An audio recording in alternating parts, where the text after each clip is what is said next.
ಆತ್ಮೀಯರೇ, ಕನ್ನಡ ಬಹಳ ಸವಿಗನ್ನಡ. ಭಾಷೆನ ಕಲಿಯುವಂಥ ಯಾವುದೇ ಒಬ್ಬ ವ್ಯಕ್ತಿಯಾಗಲಿ, ಅವನಿಗೆ ಭಾಷೆಯ ಬಗ್ಗೆ ಒಂದು ಹಿಡಿತ ಬರಬೇಕಾದ್ರೆ ಡಾಕ್ಟರ್ ರಾಜ್ಕುಮಾರ್ ಅವರ ರೀತಿ ಪದಗಳ ಸ್ಪಷ್ಟತೆ ಬರಬೇಕಾದ್ರೆ ಆ ಪದಗಳನ್ನು ಉಚ್ಚರಿಸುವಂತಹ ಒಂದು ಹೊಸ ಪ್ರಯತ್ನವನ್ನು ಬಹಳ ದಿವಸಗಳಿಂದ ನಾನು ಯೋಚನೆ ಮಾಡ್ತಿದ್ದೆ.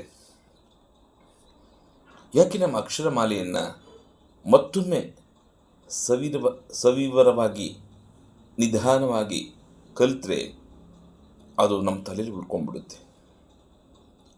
ನಾವೇನು ಮನಸ್ಸಲ್ಲಿ ಯೋಚನೆ ಮಾಡ್ತೀವಿ ಅದು ನಮ್ಮ ಬಾಯಲ್ಲಿ ಬರಬೇಕು, ಮತ್ತು ನಮ್ಮ ಕಿವಿಲಿ ಕೇಳಿದಂಥ ಆ ಪದನ ಕೈಯಲ್ಲಿ ಬರೆಯೋಂಗಾಗಬೇಕು. ಉದಾಹರಣೆಗೆ ಅಕ್ಷರ ಎಷ್ಟು ಚೆನ್ನಾಗಿದೆ ನೋಡಿ, ಅಕ್ಷರ. ಈ ರೀತಿಯ ಸ್ಪಷ್ಟತೆ ನಮಗೆ ಮೊದಲು ಬರ್ತಿರಲಿಲ್ಲ. ಸೊ ಇನ್ನೂ ಚೆನ್ನಾಗಿ ಸ್ಪಷ್ಟತೆ ಬರಲಿ ಅಂತ ಒಂದು ಪ್ರಯತ್ನ ಮಾಡ್ತಾಯಿದ್ದೀನಿ. ವಿದ್ಯಾರ್ಥಿಗಳು, ನನ್ನೆಲ್ಲ ಸಹಪಾಠಿಗಳು ಎಲ್ಲರೂ ಸಹ ಯಾವುದೇ ಭಾಷೆ ಆಗಲಿ ಅಲ್ಲಿ ಅಕ್ಷರಮಾಲೆ ಇದ್ದೇ ಇರುತ್ತೆ.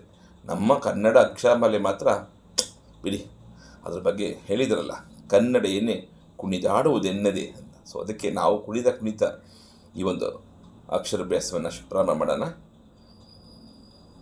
ಕನ್ನಡ ಅಕ್ಷರಮಾಲೆ ಅ, ಆ, ಇ, ಈ, ಉ, ಊ, ರು, ರೂ, ಎ, ಏ, ಐ, ಓ, ಓ, ಔ, ಅಂ, ಅಹ, ಕ, ಖ, ಗ, ಘ, ಜ್ಞ, ಚ, ಛ, ಜ, ಝ, ಜ್ಞ, ಟ, ಠ, ಡ, ಢ, ನ, ತ, ಥ, ದ, ಧ, ನ, ಪ, ಫ, ಬ, ಭ, ಮ, ಯ, ರ, ಲ, ವ, ಶೇ, ಶ, ಸ,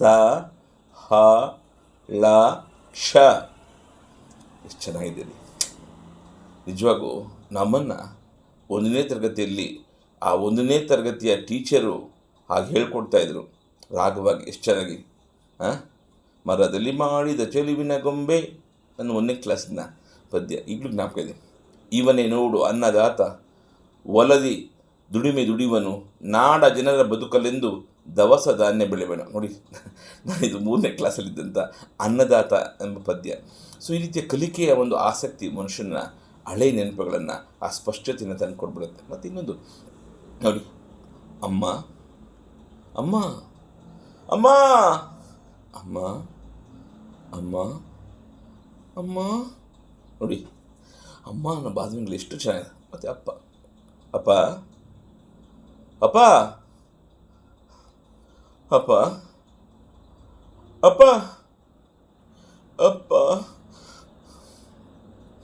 ಇವರೇನ ನಮ್ಮ ಜನ್ಮದಾತರು. ಅಪ್ಪ ಅಮ್ಮ, ಈ ಜನ್ಮ ಸಾಕ್ಬಿಡಮ್ಮ, ಈ ಜನ್ಮ ಕೊಟ್ಟಂತ ನೀವು ಪುಣ್ಯವಂತರು, ಪಡೆದಂಥ ನಾನು ಬಹಳ ಪುಣ್ಯವಂತ. ಉಗಿಬೇಡಿಮ್ಮ, ಉಗಿಬೇಡಿ. ಊಟಕ್ಕಾಗೋದನ್ನು ನನಗೆ ಊಟ ಹಾಕಿ ಬೆಳೆಸಿದ್ದೀರಮ್ಮ ನೀವು. ಆ ತಿಂದ ಮನೆಗೆ ನಾನು ದ್ರೋಹ ಬಗೆಯಲ್ಲಮ್ಮ. ನಾ ಹುಟ್ಟಿದ್ದೀನಿ, ಏನನ್ನ ಸಾಧನೆ ಮಾಡಿ ನಿಮ್ಮ ಋಣ ತೀರಿಸ್ತೀನಮ್ಮ, ನಿಮ್ಮ ಹೆಸರು ಉಳಿಸ್ತೀನಮ್ಮ. ಋಣ ಊನಮ್ಮ, ನಿಮ್ಮ ಋಣ ಎಲ್ಲ ಏನೇನೋ ಐತೆ ಅಂತೀಯ. ಓಡಾಡೋಂಥ ಮನುಷ್ಯ ಕಾಯಿಲೆ ಬಂದರೆ ಔಷಧಿ ಕುಡಿಲೇಬೇಕಲ್ವಾ? ಅಲ್ಲ, ಅಂಗಡಿಗೆ ಹೋಗೋಣ. ನೋಡಿ, ಕನ್ನಡದ ಸ್ವರಗಳನ್ನು ಬಳಸಿ ಭಾಷೆಯನ್ನು ಬಳಸುವಂಥ ಒಂದು ಪರಿಜ್ಞಾನ ನನಗೀಗ ಬಂತು. ಹಾಗೆ ಕಲಿಕೆಯ ಆಸಕ್ತಿಯನ್ನು ಬೆಳೆಸ್ಕೊಳ್ತಾ ಹೋಗ್ತಾಯಿದ್ರೆ ನಾವು ಕಲಿಕೆ ಹಂತದಲ್ಲೇ ಹೋಗ್ತಾ ಇರೋಣ. ಬಾರಿಸು ಕನ್ನಡ ಡಿಂಡಿಮವ, ಓ ಕರ್ನಾಟಕ ಹೃದಯ ಶಿವ.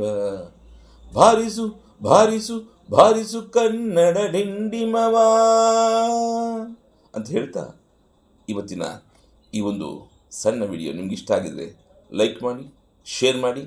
ಹೀಗೆ ಈ ಪುಟ್ಟ ಕಲಾವಿದರನ್ನು ಪ್ರೋತ್ಸಾಹ ಮಾಡ್ತಾಯಿರಿ. ಧನ್ಯವಾದಗಳು.